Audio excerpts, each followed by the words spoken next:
What's up, my miners of intelligence and consciousness? I'm Rick Brooks, and this is Rick's Mind. Today with me, I have guest Loren Fjord, the founder of the Human Wild Co. What's up, buddy? Human Wild Company, dog. Look at that. Fucking up already. What's up, dude? Not too much. Yeah, it's actually .co just because of the website domain, and then it's stuck. That's the Instagram. That's the website. That's the name. I like it. And dude, you, for the listeners that haven't heard your previous podcasts, this guy's a wizard. And I actually met him in college. We're doing gymnastics. And one of the things that I want to get into, and I don't think we touched base on it the first time we talked, and I've never asked you this, is why did you start the Human Wild? Like what was the reasoning and thought process behind that? Yeah, I could do a quick little flyby from high school to present in maybe like a couple minutes just for the new listeners, and then we could jump into why. So from high school, I started doing parkour in high school, graduated high school, bought a one-way ticket to Europe, started doing some traveling to do parkour. Did that for a while, traveled to a few countries, and then got the wild idea I wanted to be a fireman. Came back to the States, was a fireman and an EMT for a while, for a couple of years. And then I realized I didn't want to do that. And so I wanted to go back to school to study kind of kinesiology and sports science on a more academic level. So I did that for a bit. And then after graduating there, I started a meetup group in the park. That's where we met. I just put a flyer up, 10 people going to the park. Let's focus on strength, flexibility, injury prevention, all the stuff. And then I went from there to a RV storage unit in a weird part of town, actually kind of between two towns. We had chickens running around, turkeys running around, and these crazy little Pomeranians that the neighbors were raising. They would like kind of attack everyone's ankles when they walked in. And so we had that location, which like it was subject to the temperature. It was just an RV storage unit, kind of pole frame construction. When it was snowing out in the winter, we had a stretch day that was in the 20s, 20 degrees out, snowing outside, people trying to stretch, but people loved it. And then from there, we moved to an actual gym on the other side of town. And then during COVID in 2020, we decided to take everything online. And I had kind of already been thinking about doing that before 2020. I just didn't have the right platform that I felt I could deliver the quality that I wanted to deliver. So I kind of took my time with it. I've been hatching the idea, and with the weird turn of events, with everything closing down in 2020, it kind of pushed people to try it that wouldn't had normally tried it. And I think that really helped me, and that I'd already started doing a lot of the background work to get it up, which brings me to the rebranding of Human Wild, going from more a calisthenics gym to Human Wild. And I guess if I had to kind of simplify why I started it, I never set it out to really found something or create something new or create something that people had to like buy this product to get this result, and I'm the only way to do that.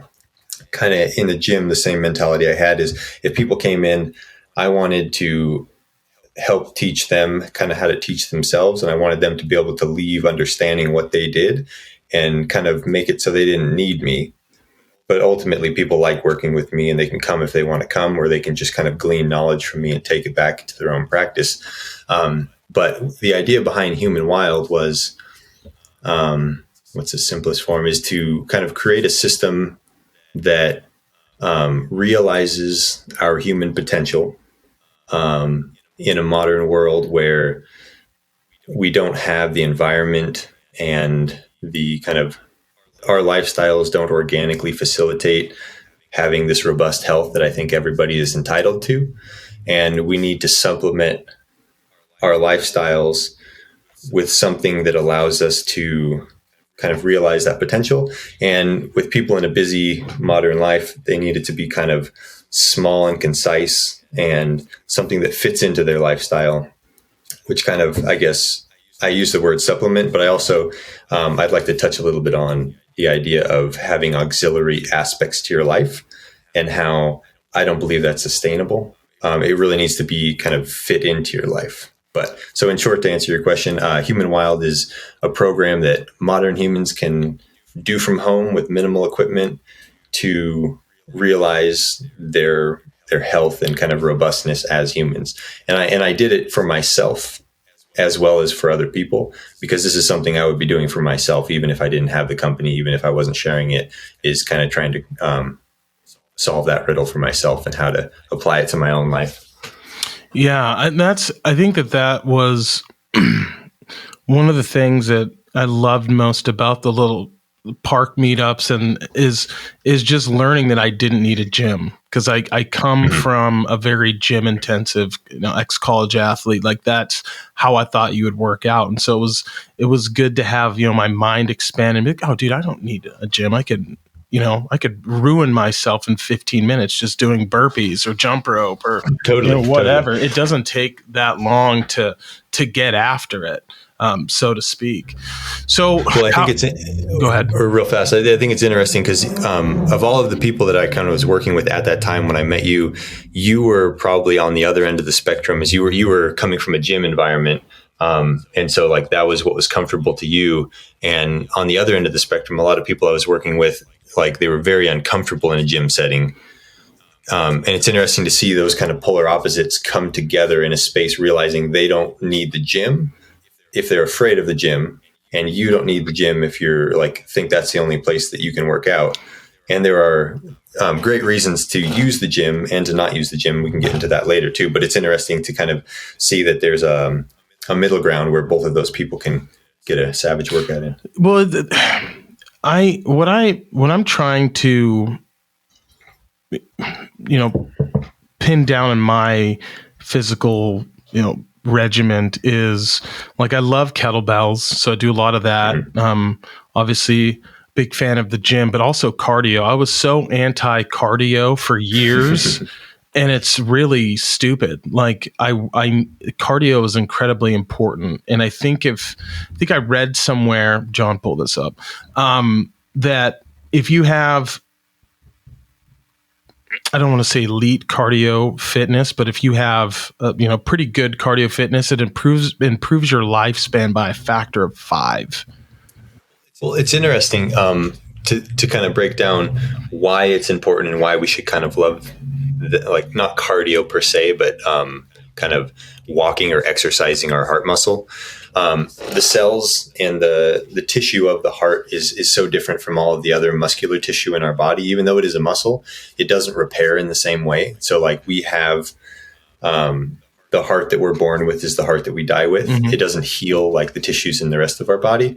And from my understanding, the reason that is it's like there's theories around it, but I think that it's a protective mechanism, that if you damage the heart, how when you have scarification, you can get an excess growth of skin. And if that happened in the heart, it would create a blockage and you could just die. Oh, yeah. But that being said, if we don't take care of it by exercising kind of the cardiovascular capacities of the heart, like, it needs to be beating every single minute of every single day for the rest of our lives.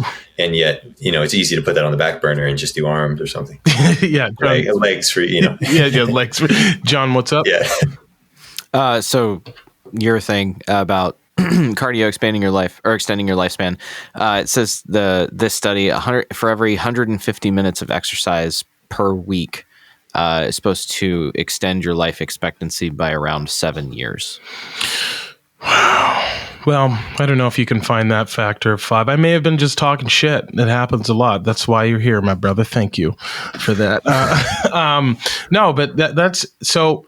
So how is the company? I mean, I just checked your Instagram out right before we hopped on here, and it seems like there has been significant growth. I guess there's been.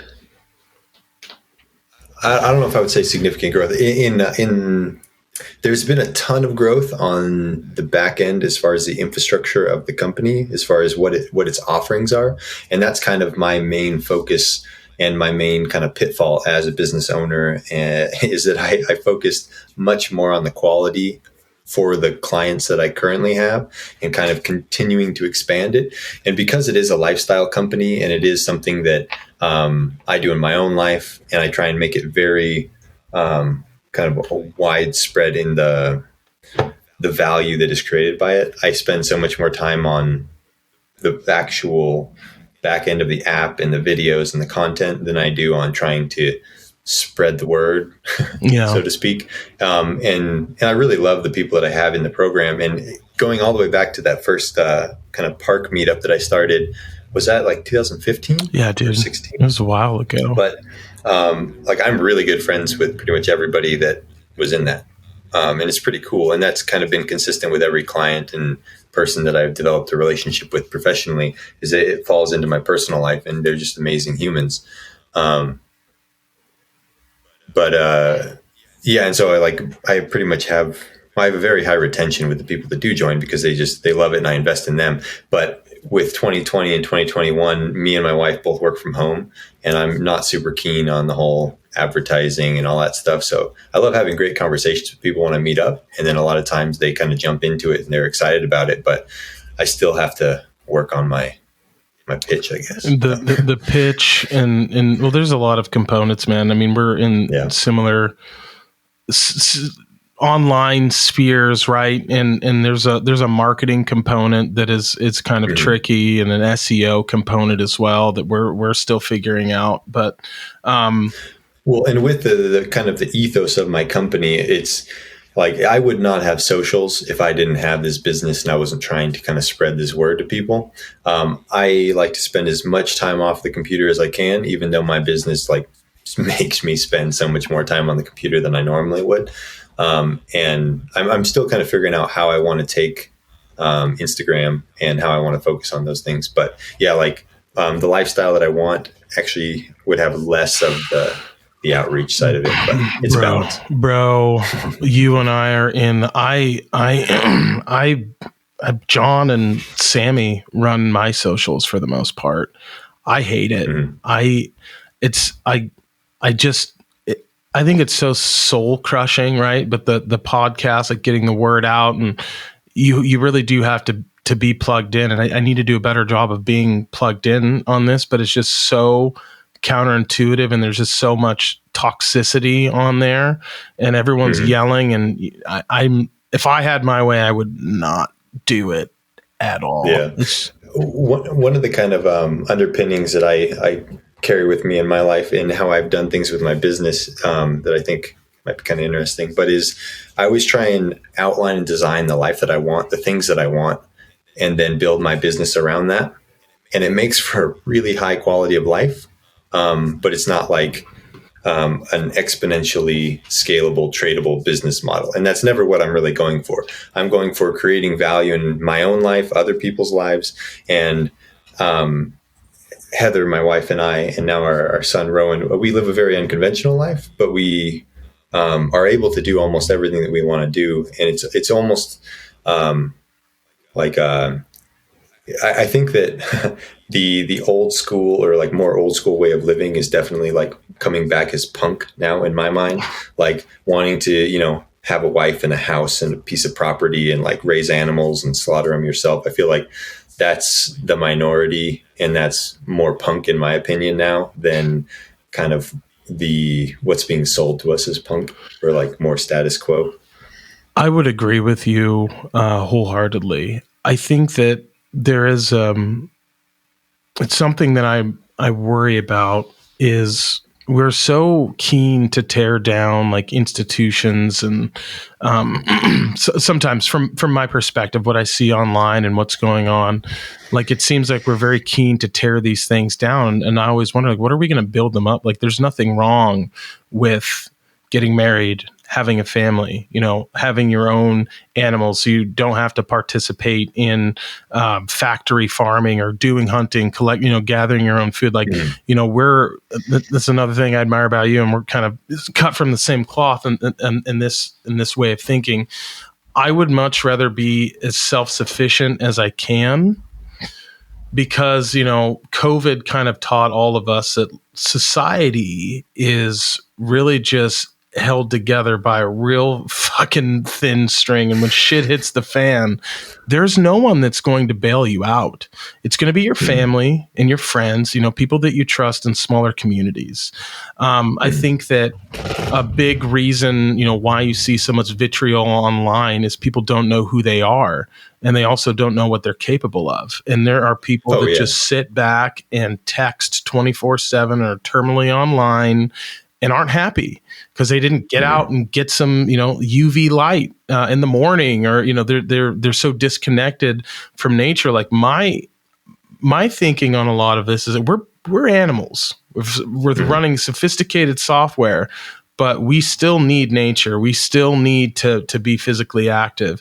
And one of the things we talked about is, you mentioned you kind of want to discuss falling in love with your physical practice. So what does that mean, and what does that mean to you? Yeah, no, let's go there in a second. But just to kind of piggyback off of what you were saying there, with kind of like we have this primal hardware that just like looking at the numbers very loosely and kind of what's agreed on, I guess, in the scientific world, we share like 99% of our DNA with chimpanzees, and that split happened like 6 million years ago. Yep. And then Homo erectus was like lasted for like 100 or like was it 1.5 million years. Homo erectus kind of spanned. And so if we share 99% of our DNA, with chimps, and that split was 6 million years ago, and Homo sapiens have only been around for like 300,000. So only like 300,000 years ago, Homo erectus kind of ended their reign of 1.5 million years.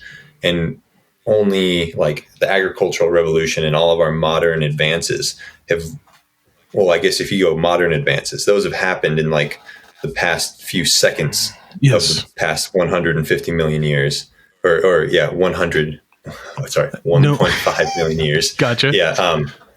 Like that's just a blip, and it's exponential practically in the grand scheme of 1.5 million years of Homo erectus, and then just more recently Homo sapiens. So like all of our development, all of our evolution, and all of our hardware is so geared towards the way that we were living without everything that's in the modern world. And that's not to say that everything in the modern world is bad. And I'm a huge advocate of merging the two and leveraging all of these technologies and understanding, what we need on a biological level just to be healthy. Because there are non-negotiables. Like, you can talk, I don't really like the terms biohacking and all this other stuff, but like you can, there are certain things that are just non-negotiable. Like you have to take care of yourself in certain ways if you want to be healthy. And then you can totally take advantage of some of these new technologies, and you can live a really nice hybrid life. And I like to say and kind of think that I really believe that we can have our cake and eat it too, as far as like we just change a few things. Like if you talk like the environment and plastics, for example, like we already know you can make plastic stuff out of biodegradable materials. I'm not going to like say which one, but like we have the technologies to make single-use plastics go away. And that doesn't mean not use plastic. Like you can make a plastic bowl and use that for like 2 generations. Great. But like single-use stuff, like there are so many like low-hanging fruit that we can just kind of go in a better direction and still have a bunch of awesome stuff. Yeah, so I think that really plays in there. You were talking about falling in love with your practice. Yeah, what does that mean to you? It kind of comes back to what I was saying about like the idea of a supplement and the idea of something that's auxiliary. So you can apply that to like the diet. You can apply that to your exercise life, and I think that a lot of folks they go through this life cycle, and this, I guess I could just kind of throw out some stereotypes. Like, let's say somebody does a lot of sports in high school and they just kind of follow what coaches tell them to do. They graduate, they go to college. Maybe they don't play sports in college and they kind of stop exercising and they gain some weight and they are more sedentary because they're studying. And then by the time they graduate that and get like a corporate job, they realize how their stagnation has affected them in some capacity. And then they're like, oh, I'm an adult, I got to start working out. And so they kind of put in their time and they think about it as Some people think about it as punishment, so you can earn your meals, so you can look the way you want. But even if you view it in a positive light and you enjoy working out to some degree, if it is still supplementary or auxiliary to your life, and you have to like go away from your life to exercise, then I don't believe that it's going to be sustainable or as good as it could be. Even if you have like an iron discipline and you do it for the rest of your life, I feel like you could do it so much better if you incorporated it somehow and kind of stacked it into another aspect of your life. Where like, I believe like community is super important and exercising is super important. So let's say you combine those two, you start working out with your friends, then that, meets two needs right there. And you can just start stacking different things together, to make it more sustainable and to make it truly part of your life. What makes you think that? Like, why do you think, if you got away from exercise and then you had an iron discipline, that if you kind of stacked it and incorporated it, it would be better than the other way of just being like, I'm going full tilt? Like what's your thinking on that? Well, I guess one idea or one kind of piece to the sedentary period that I kind of mentioned in there is, I think one of the biggest things that wreaks havoc on people today and kind of leads to injuries and all this stuff, and I'm not exempt from this, I've seen this in my own life, is where we have a period of consistent movement and exercise, whatever that is, and then we have a period of sitting and working. And then even if we don't necessarily regress that much during that period of time, our tissues have not been moving and sliding. And then months, years go by, and we remember where we were, and we try and jump back into that intensity maybe, or even just get back into whatever we want to do. And it causes a lot of problems, it causes a lot of injuries, because we don't have that kind of longitudinal accumulation of just micro movements, like kind of submaximal tissue sliding in between, if that makes sense. No, I'm actually following you, and it shed a little bit of light about some stuff that has recently happened to me. Yeah, it's just kind of funny. Yeah. I picked up Jiu Jitsu again, and there was a few of the no-gi classes. They're just like to a much lesser degree for all the wrestlers out there. But there was reminding me of like a wrestling practice. It was fucking awful. Yeah.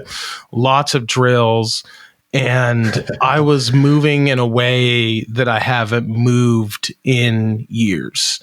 It was chaotic. People are trying to exploit your joints, yes, and bend them in ways they're not supposed to bend. Yes. And I'm avoiding takedowns, and we're sparring, and we're doing drills, and I'm dying. Obviously I'm dying. My lungs are burning, but I hurt my knee, and I was like, what the F? Like I hurt my knee, and like basically I got taken down. So I end up on my back, and my left knee went that makes sense, right? It just went like that. And it was fucked up for like a week and a half.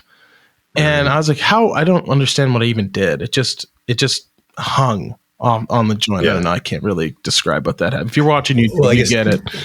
Yeah, two things to that point. One, I would say that this happens to people in a much lesser degree of life, not jiu-jitsu. Like jiu-jitsu, it still fits the model of what I'm saying. Mm-hmm. Jiu-jitsu is going to be a little bit more like, it makes even more sense that happened, because it was jiu-jitsu. But then also people doing something that they totally took for granted or was normal for them 5 years ago, and they just hadn't done it, and then they have an injury or something because of that. Yeah. But that is one of for me, it was parkour kind of stuff. So back in high school and outside of high school for 5 years or so, I was hitting it pretty hard, and that was my main thing. And I was at a pretty high level. And then when college came around and kind of starting the gym and all these other things, it took a little bit more of a back burner. And then years went by, and then I jumped back into some competition, some speed courses in different places in Portland and Denver. And it my low back, it just totally took a toll on that, because I had taken that relatively or comparatively sedentary period and not moving in those particular ways. Yeah.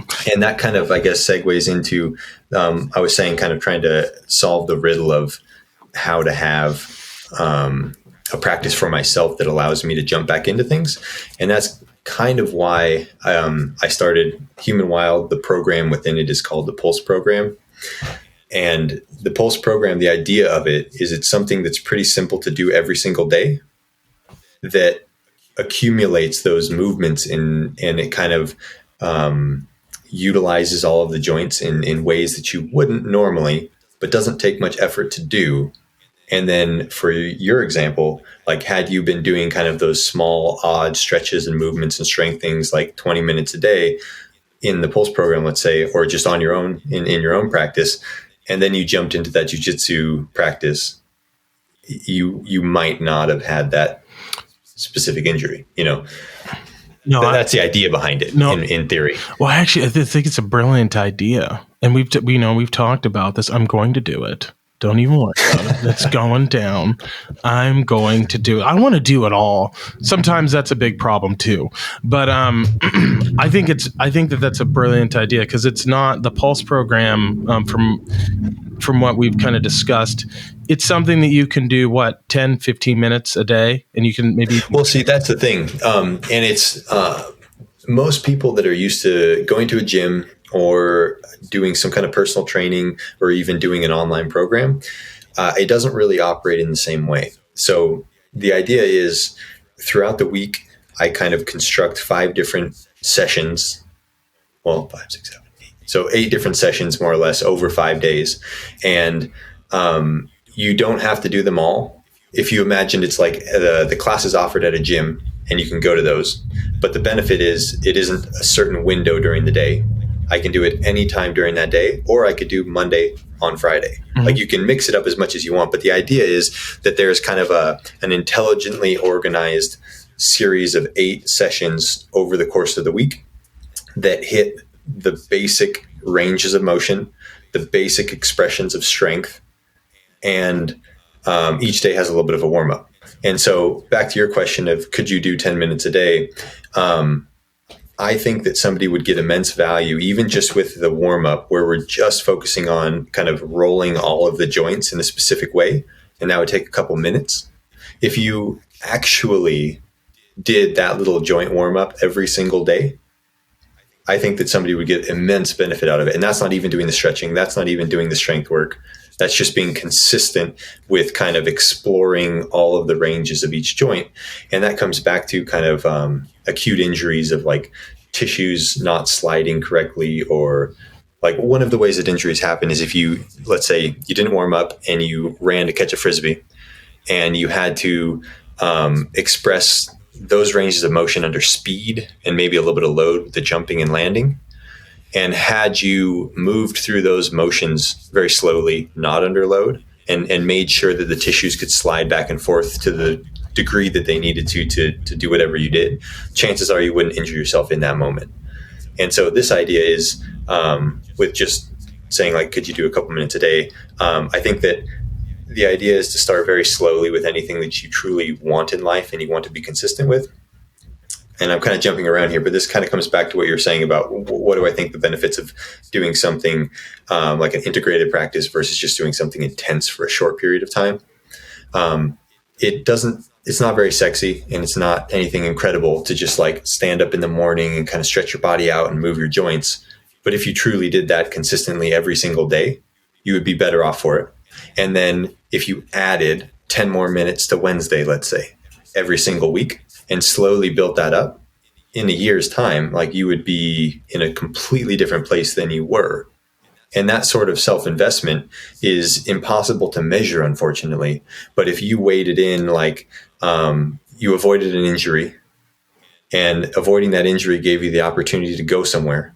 When you went somewhere, you met someone, and that relationship led to a job opportunity. Like it's impossible to measure the kind of outreaching benefits of consistency in a practice like that. And that's why I think we're talking about non-negotiables. I think having a physical practice that you enjoy and that is part of your life and that kind of ticks the bells and ticks the boxes of what we need as humans is truly a non-negotiable, because it allows you to be the best mentally, physically, spiritually, emotionally, with your peers and your relationships. And I think that you can't really strip that from the other things, but nowadays we try and kind of strip it apart and say, like, that's a gym person, instead of like, that's a person that can move and is capable. I would agree. No. I loved it, man. You're very passionate about this, but I think that's why I was so intrigued by you back in the day. It was on a podcast, and George St-Pierre, one of my favorite UFC fighters, he used to train with, I think, the Canadian gymnastics team, because in his opinion, no one moved and no one had more strength than the gymnasts. And I heard that, and I was like, well, if George is doing that, I better I got to try this out. And just the amount of all the stretching, I hated you because you hurt me so bad. You're like, we're going to micro tear your muscle. It was much more kind than that, people. But I've still got some pictures on my computer of you doing some stretching out in that park. I'll have to shoot them over to you. Yeah, please do. Cause I got fucking flexible really fast. And then through opening my mind, right? Then I was like, well, I want to do yoga. I don't want to lose this flexibility. So as I, graduated school, or left school, and ended up making a little bit of money, having a little excess. Like I'm joining a hot yoga gym, and I did that until the pandemic. So I haven't been into yoga in years, and that was a game changer for me. Just like I was having lower back issues, and those are gone for the most part. Well, that's an example of two things real quick. So you're not stretching now because you're not going to the gym. The gym was ticking another box. He was ticking that social box. He was ticking that motivational box, because it was a sanctioned place to do it. But the other thing is, you don't necessarily have the knowledge behind the different stretches and why you would do what when. Yeah. And so, like, I'm a firm believer that, like, you don't need my program to succeed or to do all these things. You don't need to do gymnastic stretching or just yoga stretching. Like, you need to do what works for you, but ultimately you need to kind of invest in an education, more or less, that allows you to understand how to be inside your body, how to feel what you need when you need it. And all of these things that I try and apply to my clients and the people that I work with for, like, physical things, I'm trying to impart not just the knowledge that I have, but kind of the ability to think critically about these things. And that obviously has far-reaching implications as well, because, like, I'm applying it in a physical sense, but if you apply that to every other part of your life, like, critical thinking serves you. And I think that's one of the things that we're really missing as a people right now, is critical thinking skills. But that's kind of a whole different thing that we don't necessarily need to jump down. We can go down that rabbit hole. I'm always game. No, I would agree. We'll stick to the physical education portion of the pod. But that's why I love physical training so much. My entire life is it's metaphors for everything. Like and I think that one of the things you were saying is we're so alienated from our bodies, our lives, our food, everything. Like, alienation is kind of cliche, but it's very true to where we are with this identity crisis. And having a physical practice and understanding what you are physically capable of is such a grounding thing. And it is so human. Like I said, it's a non-negotiable. You can't really get away from it, and you can't really explain all of the benefits. You have to experience them. One of the, like, most simple things, I can't remember if I brought this up in our last chat, but I would have, like, grad students come in when I had the physical gym, and they'd never really moved or tried anything. And I would have them, we would hang before and after class. We'd hang for like 60 seconds from your hands on a bar, and they would have no expectation of their own ability because they'd never done it. They'd be, oh, I'm going to hang. Then they go to hang, and then they couldn't do it. It hurt their hands. They were afraid of being off the ground, suspended, whatever. But in a few classes, or in a month or so, like, then they could hang for 60 seconds, and they're visibly, you could see their confidence shift. You could see that just even the way they kind of carried themselves once they had a greater understanding of how their body moved to interact with the world. And it's so amazing to see that. Yeah. I think that's part of the joy of coaching and seeing people develop. Do you think that you will ever get back into having a space? Is that something that you're wanting to do? While I'm kind of fostering this Pulse program with the Human Wild business, I truly miss having the space. And as soon as we're renting a place in Bend right now, and as soon as we have our own property or a little bit bigger area, like I will never not have a big gym or space around, just because of, what it does for you mentally to have like a big, open, clean, empty space. Mm-hmm. Like even in here, like we have a very small place and we've made it very homey. And we've got a lot of personal items, but like you can't just kick up against the wall. You can't just sprawl out on the floor. No. And my wife is always commenting on how she misses the space. And everyone that went to that gym pretty much reaches out to me pretty regularly just to say that, like, they miss the space and what it meant to them. And even outside of like me in the space, just them, they'd come in before class and just sprawl out on the ground. And like having a place that having a space that the expectation is to move and roll around and to just kind of let loose. Yeah. So many of our built environments, it's not culturally or socially acceptable to just move around and do weird things. Which I think one little quick segue there is, so my background in parkour has taught me that as soon as you start moving around in ways that are a little bit unexpected, you will get in trouble. You will get people yelling at you. You will get the cops called on you more times than I can imagine, or more times than I can count. And every time you bring somebody kind of into the fold of doing parkour, like they learn that real quick. You start walking on a concrete wall that's 4 feet tall that parallels the sidewalk. That's weird. Why are you doing that? Let's yell at them. Let's call the cops. And then the other one is, if you start doing like exercise type things without exercise clothes on, like that's not kosher. Like, and that's one of the reasons why I liked going into the gym there at Oregon State with like jeans on and dress shoes and just like doing some stuff. Yeah, you had a different strategy. I still wear the rattiest gym clothes that I can. I got sweats with holes in them, paint stains. So I don't give a fuck what I look like. I'm not trying to pick up girls or I'm trying to move weight. Yeah. But I did. You're just wearing what you're wearing. Yeah, I'm just wearing what I'm wearing. Yeah. These are clothes that I don't care about because I'm gonna get sweaty. But the jeans, you're weird. I will call the cops on you. No, I'm just kidding, dog. But I think that's weird. I do think. I never thought about it in that aspect. Like parkour, it's definitely a weird subculture, and I like that. It's a cool scene.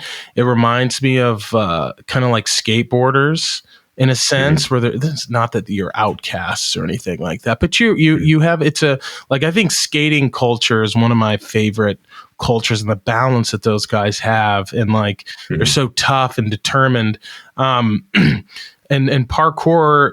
So when it comes to the similarities, I just didn't realize people would call the cops on you and scream at you dude, give us some stories. Give the listeners. Well, okay. I actually just got kicked off of a roof about 2 hours ago going on a walk. No, seriously. So I was, those of you that don't know, I have a 9-week-old son.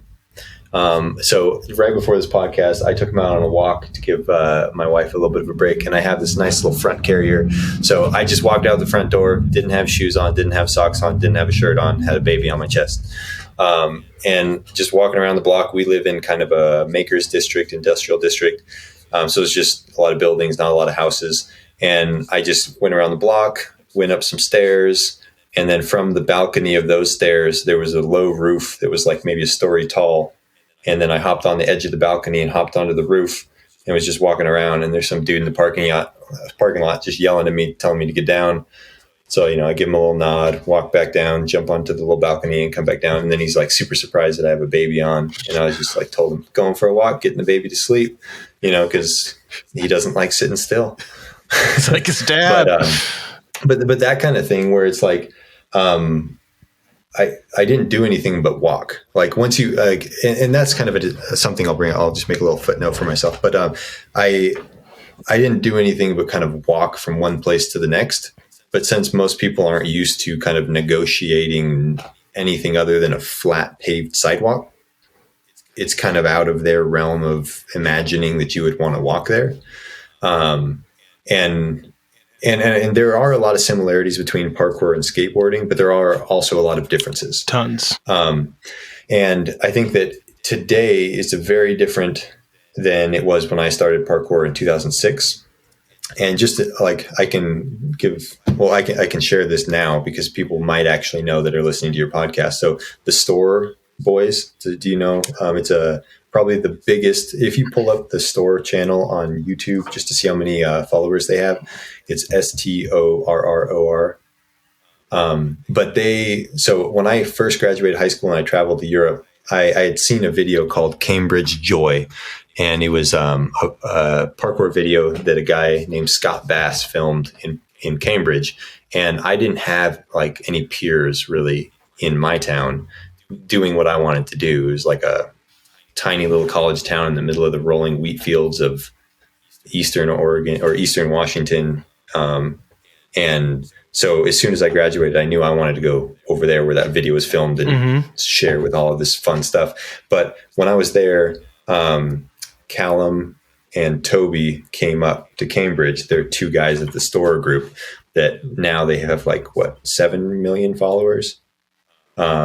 So like people like the recognition and understanding of parkour is so much greater now that when you say it to somebody, they at least know what it is. Whereas when we would be doing something back in Pullman, Washington, back in 2006, 7, 8, you'd be like, I'm doing parkour. You're doing what? And then they'd have no idea. You're like, you're going to a park? And you're like, no, I'm training. And you're like, what are you training for? Why are you jumping on a wall? So it's come a long ways in that regard. As far as skateboarding, when it first started out, it was probably a lot more fringe. But I would say some of the main differences is in the kind of the approach to parkour versus the approach to skateboarding. And part of that divergence is just how much, well, I guess I wouldn't even say how much older, but I'm not really sure the timeline on skateboarding, how old that is. And then if you were to look at when parkour kind of started in Paris, but so the skateboarding, you don't need anything for parkour. Oh, dude, I want to say skateboarding started in the 60s, 60s or 70s, Lords of Dogtown. John, Google this. Mm-hmm. I'm kind of curious now. Because parkour more or less started in the 90s. Okay. You could argue that and give or take, but as far as its current form, it started in the 90s, more or less. And then it really started taking off in the 2000s. But so it's a lot younger. But you don't need anything to do parkour, which is part of why I love it. And it's so similar to just having a physical practice because you just whatever you have around you, you make do with. And oddly enough, having kind of things whether it's a natural setting with trees and rocks or whether it's an urban setting with walls and rails that somebody else built for a different purpose than you're going to use them for, it allows you or forces you to be creative and come up with challenges within those environments and to use those things in a way that they weren't intended to be used and have a lot of fun doing it. And that transfers also to the rest of your life where you don't have to do everything like everybody else does. And oftentimes you're better off for it. Oh yeah, absolutely, man. I think one of the best things someone ever told me is if society's running one way, you should turn around and run the opposite. If the majority is doing one thing, it's probably wrong. Yeah, that's been pretty sound advice. Most of my life. Although sometimes I've missed out on some stuff, but yeah.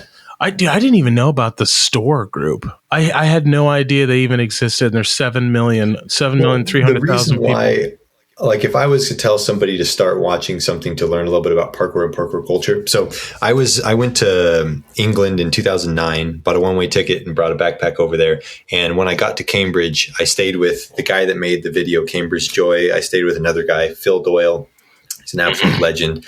And when I was there in Cambridge, like I said, Toby and Callum, they're two of the main guys from the Store group. They came up and before anyone knew who they were, before they started Store, and they were just two young kids. They're a little bit younger than I am, but it was cool meeting them and seeing them. And the way that Phil introduced me to, I think it was Toby who was talking about, he was like, yeah, this guy's a really big jump. You talk about people's abilities and what their specialties are. Mm-hmm. But so we spent a little bit of time there. And then when I came back to the States, shortly after that, they formed the Store group. It was 10-10-10. October 10th, 2010 is when they formed the group. But they were making YouTube videos long before that. Wow, man. Wow. You're right there. Right there. In what this I actually didn't know this about you. So this is like this is new to me. What you just had to get away and you're just like, fuck it, I'm gonna go to Europe for a while to be a part of this? Like what? Why? Yeah, how did you fall in love with it? Video. How did you fall in love? So in like 2006, 7, one of my good friends from high school, he was always into the computer games and living in the basement, being on the computer, surfing the internet, and, Anarchist Cookbook, doing all the fun stuff with him. But he found District B13, which is a movie, a French film. If you haven't seen it, you should watch it, District B13. But that movie, the main actor, David Bell, he is the quote unquote founder of parkour in Paris. And this was kind of, he was friends with a videographer or a director or somebody that got him into that. And they were like, this is really awesome. You need to be in a movie. And rather than having him be a stunt double or anything, they just pulled him in as an actor. So he was a main actor in a film, not really an actor. He was a black belt in karate, came up with parkour, and there's a bigger story behind all that. But I watched the initial chase scene in that video, which you can pull up just the initial chase scene on your, after this in District B13 chase scene. And it is like, there's only one stunt in there that they green screened. And he did it. He didn't he would have succeeded. It was just a safety thing for the film. It was a scene where he's jumping out of a window, 30 floors up and catching a rope. But he caught the rope all fine. So he would have survived if he did it in real life, but he did all of the rest of the stunts in that chase sequence. No wires or anything. So that was the initial kind of impetus that we saw that and we were like, whoa. So I as most kids do, I ran around, climbed trees, played on the playground, jumped off the slides, did all that stuff. But at a certain point, society tells you that's not okay. Yeah. And you kind of have to stop doing that if you want to fit into some degree. But watching that video kind of rekindled, I was like, because I grew up watching Jackie Chan and people could argue he's the founder of parkour, but he just did a bunch of parkour stuff and movement. And he's a absolute, he's probably one of the best. But watching this other guy do it and then learning a little bit about this discipline that he called parkour and that he trained with his friends as adults in urban settings and natural settings, it kind of gave me the permission, for lack of better words, as more of an adult in high school, being like, I can do this again. So we started training. It was me, Colby Lee, and Eli Dobler. We were high school buddies. We'd go on campus there at Washington State University, and every day after school, we'd go and train on campus. And we just called it training, and we go up there and we try new things. And there were YouTube was in its infancy at this point. So we had a lot less to go off of. And with any sport, I feel like as soon as somebody breaks something, breaks a jump, does something, the mental energy around it, as soon as somebody lifts a certain weight, it's going to be easier for you to lift, that kind of energy. As soon as you see it online, it changes everything. So we were trying to do things that we had barely seen, and we were trying to kind of push the envelope at the time. And now, you have 10-year-olds blowing us out of the water with stuff they're doing now with the gyms and all, that's kind of the progression of every sport. Yeah. But the headspace stays the same. Is where anybody that's tried parkour, probably one of my favorite things to experience is when you physically know that you can do something and you have it in front of you and you're afraid to do it and you're afraid to do it and you're afraid to do it. It takes you forever. And then you finally do it. You kind of break that jump, so to speak.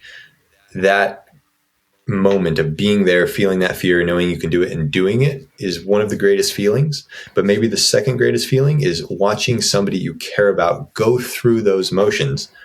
You know they can do it. They know they can do it. You're watching them. You're encouraging them. You're letting them do it. And then they do it. And then you share in that. I don't know. That's probably one of my favorite elements about parkour and physical culture. Well, yeah, because you level up together. Yeah. You may have been able to press through that same barrier, and so you understand that the feelings of anxiety, and it just strengthens your bond because you've been through, I mean, hell or whatever kind of challenge. So you look at that in any elite. Look at Navy SEALs, UFC fighters, Brazilian Jiu-Jitsu practitioners. There's a certain level of respect because you've all been there. You've all been there when you sucked. You've all shared and like you're on the same journey, more or less.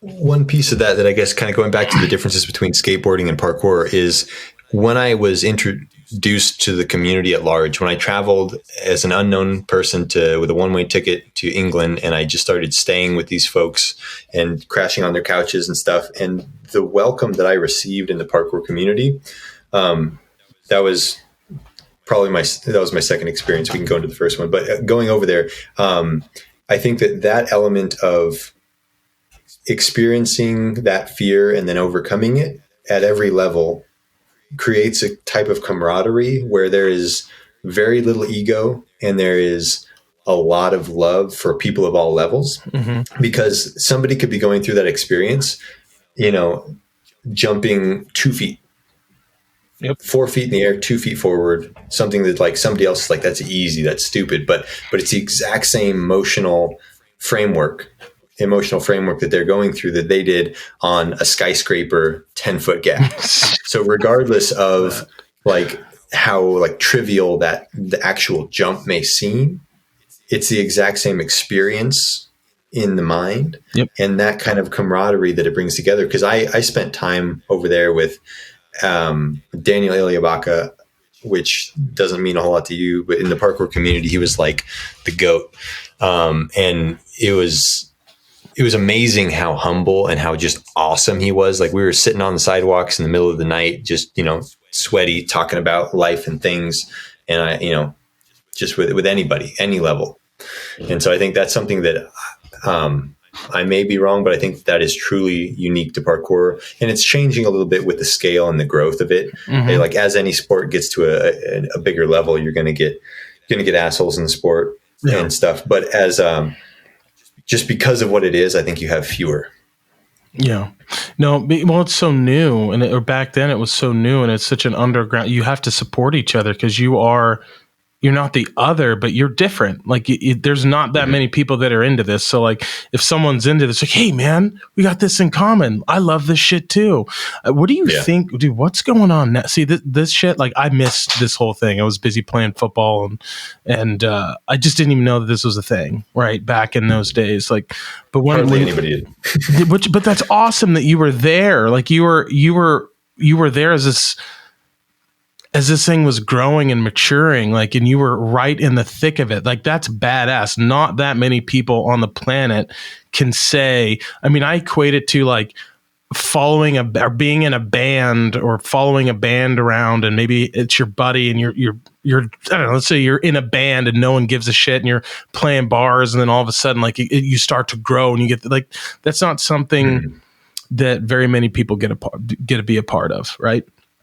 But I when we talk about stuff like this, what fascinates me is I'm obsessed by scenes and culture. And I wonder like what type of scene is going on right now that I have no idea about. Like, there was parkour in the 90s, skateboarding did we ever figure that out, John? Was it in the 60s or 70s? Yeah, we did it. Sorry, I never popped in. So it technically kind of started in the 40s, but really took on in the like late 60s, 70s. Or Lords of Dogtown. Yeah, Lords of Dogtown was late 70s, 80s. That's what I'm going to say it started. But what is going on now? Do you know anything? Now I'm curious, man. You've got the pulse on the weird and the wild. So what's happening now? What am I missing out on? Speak to the people. I guess, I don't know. While my realms are pretty widespread to some people, like on the other side of fitness and nutrition, which I always kind of try and keep a pulse to, just to see what's innovative, what's new, explore things that are really fringe. On the other side, like I'm a craftsman. I do woodworking, leatherworking, welding. My wife does a ton of crafts, but all of those things, while they might seem disjointed, to me, they're just part of like the well-rounded life that I want as a human with skills. So I wouldn't say that I necessarily have a great pulse on maybe super wild things coming up, but as they pertain to fitness and nutrition, I feel like I have a pretty good ear to the ground. But I don't know if there's anything like new like parkour coming to the scene that I can think of off the top of my head. I can't either, man. That makes me so sad. And I know it's out there. I just don't know what it is. I mean, I'm like into jazz, and that's, me and the lady are super into that. We just went to New York and watched Nubia Garcia, who's amazing. But I don't know. I mean, that's like my little scene that I like to be a part of, but I just don't know. I mean, Jiu Jitsu is pretty mainstream now too. That used to be a little like sick culture. I mean, it's still sick, but it used to be. That's one of the things that I think is like social media has kind of made the world smaller in some ways, and it's made the world bigger in other ways. But as far as like physical culture, just to take one thing, I think the merging, like even just with MMA and kind of with these mixed cross training disciplines and kind of what I do, of just trying to bring the best together, that and that's kind of the model I use for like kind of growing in life and truth seeking, is if you learn something new and it tears down everything else that you know to be true, then you kind of like, it's not bad to question those things, but truth builds up truth. Like the world is very cyclical, and everything that is real works together, like, if that makes sense. No, it is. But you're not wrong, because I mean, just even getting back to movement, right? Like when Conor McGregor went on his tear in the UFC, he was working with Edu Portel. Did I say that right? And everyone's, I mean, that's all we talked about him. And I know you have certain opinions on him. We won't get into that. But, that everyone's like, wait, there's a movement coaches? Like you can do, and everyone in the UFC is like, I got to get a fucking movement guy now, Yeah. So I think that there's. Well, I guess that's the kind of stuff that I have my ear to the ground on, because like I knew about that when it was just kind of first starting, and that's something I paid attention to. And you got like the WEC method, which is that's probably going to be, I don't know. There's tons of people that know about it, and it's not that new, but it's one of those things that people don't really know much about. And I'm not going to say I know a ton about it, but it's something I'm like, what is it? There's some of the main, I guess, things that you may have seen, or that there's like the RMT rope. It's like kind of a 3/4 inch rope that you swing around and do kind of different flow patterns with, for lack of a better word. And he's got a bunch of things. He came up with the Bosu ball. And so that's kind of a mainstay in a lot of gyms, but he's got a lot of kind of wonky theories and ideas around locomotion and movement and body mechanics. And so I kind of like, there's a bunch of people like him that I like to listen into and see what they got going on, because I really agree with some of the stuff that these people say. Some of the other stuff I kind of like, not for me. But that's kind of how I prune away and try and boil down the things that I think are the most important for the layperson or for the athlete on a base level, I think so. Well, I didn't even know that this WEC method. You do. I'm looking at it right now. I didn't even. Yeah, well, I didn't even know that existed. This is what I'm saying. I had no idea that there was a thing called the WEC method. Now I'm curious about this, and I'll have probably you heard of the fighting monkey stuff. What the fuck is that? No. What is this? There's a bunch of wonky kind of like, I guess this is one of the things about the social media making the world smaller rather than bigger. So on my social media, there's like, I have a bunch of friends around the world that know a certain set of things. We know about all of these different movement things, all of these different kind of subcultures within it. And so we get so inundated with seeing it every day on our feed that we assume everyone knows it. And I think that's part of what makes the world so small. And I've had this conversation with a couple of the trainers where it's like something that I might take for granted that I could share on my Instagram as far as like form or just some theory or an exercise to alleviate something, simple. I might think that that's so simple and trivial and stupid and I wouldn't post it. But the vast majority of the people still don't know about that, and it might be beneficial to them. But since my feed is full of other people that know these things, I'm like, everyone knows that. And so I think that's one of the downsides to kind of having, just reinforcing your own ideas in a social sphere, or even in a real group of people.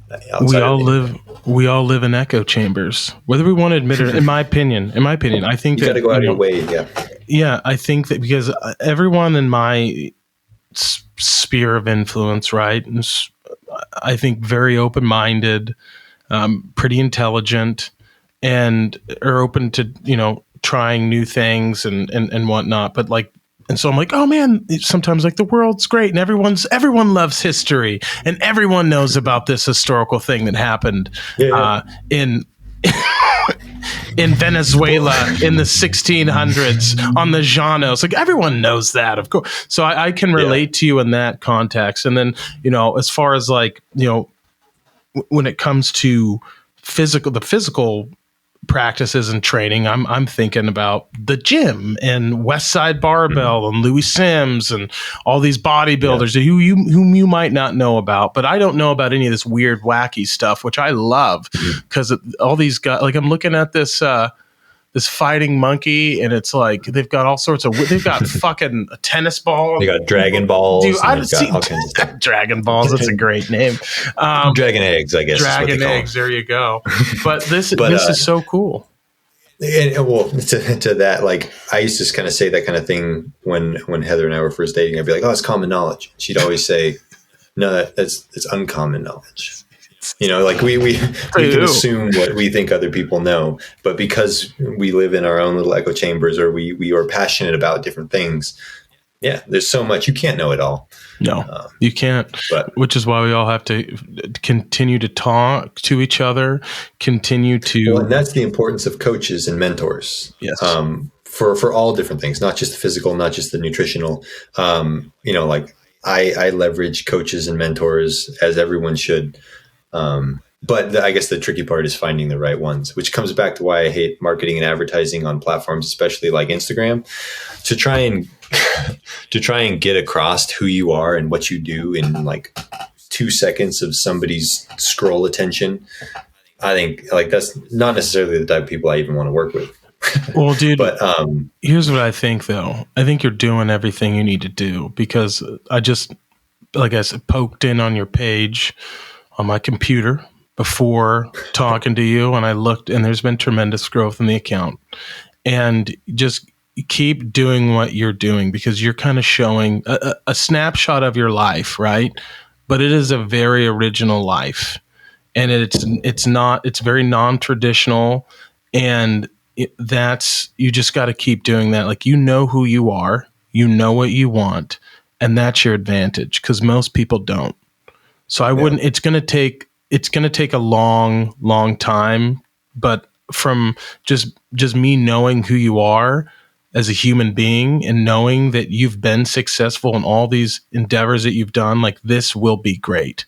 It will be great. It has to be. One thing I'm pretty excited about. Well, like you're saying, I'm doing what I love, regardless of the monetary side of things, and the value that it creates in my life and the people that I interact with is huge, and that's kind of what I'm going for. But one of the things I'm super excited for this year is, now that we're in Central Oregon, I love the outdoors here, and I'm starting to put together some outdoor workshops. Mm-hmm. And they're not certification things or anything like that. I'm not trying to do that, but it's just experience based.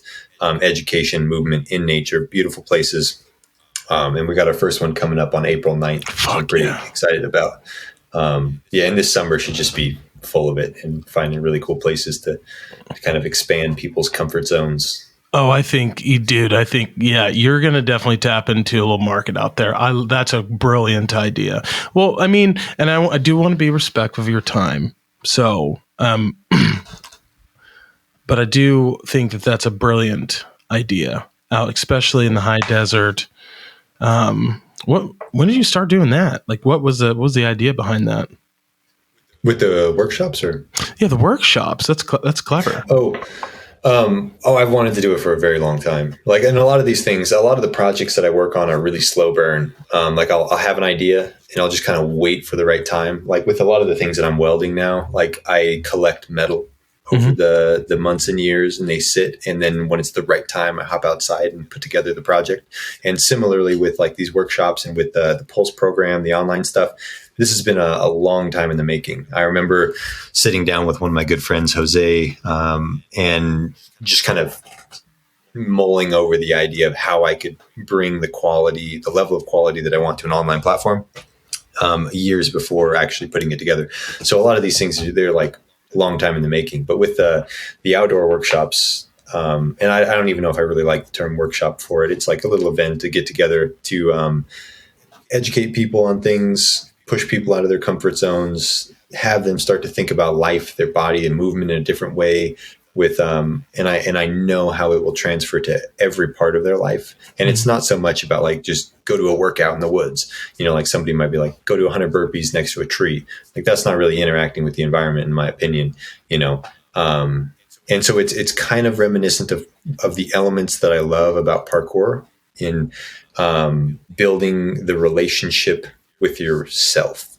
Because like one thing I like to tell people is, like if you don't have a good relationship with yourself, like your life is going to kind of suck, because you're stuck with yourself until you die.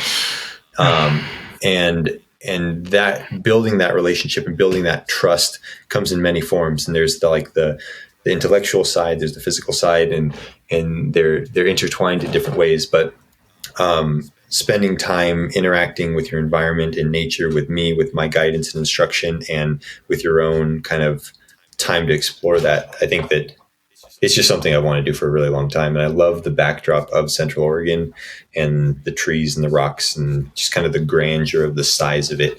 It's so different than the valley in around Corvallis and stuff, where it looks a lot more cultivated, a lot less wild. Yeah, but most of that has been destroyed, and you should stay away from Central Oregon. So I'm just kidding. Yeah. Actually, this morning I was in a cave. I dropped off. Weird. My in-laws were staying with us, and I dropped them off at the Redmond Airport.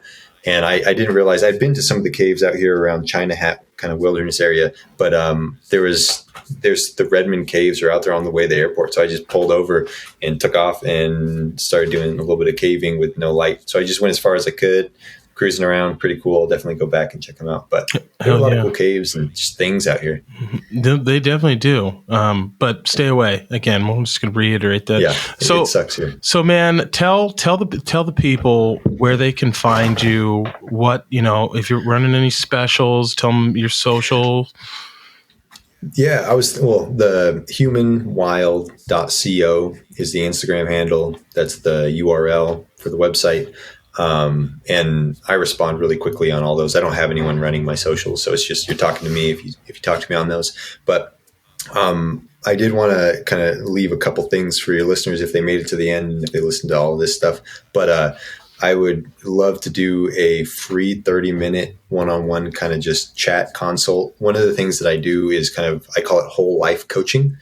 And the reason why I call it that is typically what I'll do is we'll talk for half an hour or an hour and outline goals, outline issues, injuries, talk about kind of everything in your life, and then nail down some things that you want to change or improve, and then make actionable steps to actually improve them, and then kind of have check-ins. It's kind of a different thing that I started doing, and I've had some really cool results with really odd populations of people. But I'd love to offer a free 30-minute just chat, talk about things, talk about what I offer and if I think that it's right for them. And that's a big thing is what I do is not right for everyone. While I think that it could benefit everyone, I don't think that the particular platform of having an app on your phone and doing it from a smartphone, that doesn't work for everyone. And it has, you have to have a certain level of self-motivation, and you have to kind of want it for yourself. And I can provide the expertise and the plan and all of those things and as much kind of communication as people want. But again, that isn't for everyone. But I think that, I'd offer a 30-minute free kind of chat talk about stuff, and then also 25% off your first month of the Pulse program if people wanted to try that afterwards. Beautiful. Beautiful. Well, as always, man, it's been a pleasure. Thank you so much for doing this. We're going to have you on again. And man, I got to get out to fucking see you. You don't live that far away. So yeah, we got a little boy now. Yeah, I gotta meet the child. Well, folks, thanks. He just rolled over for the first time. That was pretty cool. Like 2 months. I don't know if that's That's badass. That's badass. Well, folks. All right, man. Well, folks. Thanks for listening. Please give us that 5 stars on wherever you get your podcasts. Subscribe to the channel right down there, and we'll see you next week. Peace.